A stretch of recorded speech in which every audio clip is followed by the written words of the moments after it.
আল্লাহ বলেন, নবী স্মরণ করুন সেই সময়ের কথা যখন আমি আমার খলিল ইব্রাহিমকে অনেকগুলো বিষয়ে পরীক্ষা করেছিলাম, আর আমার খলিল ইব্রাহিম প্রতিটা পরীক্ষায় গোল্ডেন এ প্লাস পেয়েছে। প্রতিটা পরীক্ষায় সফলতার সাথে আমার ইব্রাহিম উত্তীর্ণ হয়েছে। আর ফলাফল স্বরূপ আমি বলেছি, ইন্নী জাইলুকা লিন-নাসি ইমামা। ইব্রাহিম, এতগুলো কঠিন পরীক্ষা নিলাম, একটাও ফেল মারলাম না, সবগুলাই পাস। যাও, এর বদৌলতে তোমার আমি গোটা বিশ্বের মানুষদের ইমাম বানায় দিলাম।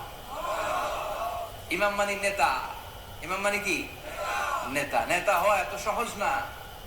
আগুনে পুড়িয়ে পুড়িয়ে যেমনি খাঁটি সোনা বানানো হয়, তেমনি কষ্টি পাথর দিয়ে যাচাই করে করে, পরীক্ষা করে করে আল্লাহ তাআলা সাইয়েদনা ইব্রাহিমকে এই মর্যাদার আসনে বসিয়েছেন।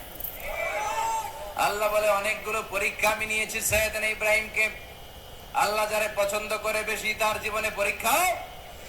বিশ্বনবী বলেন,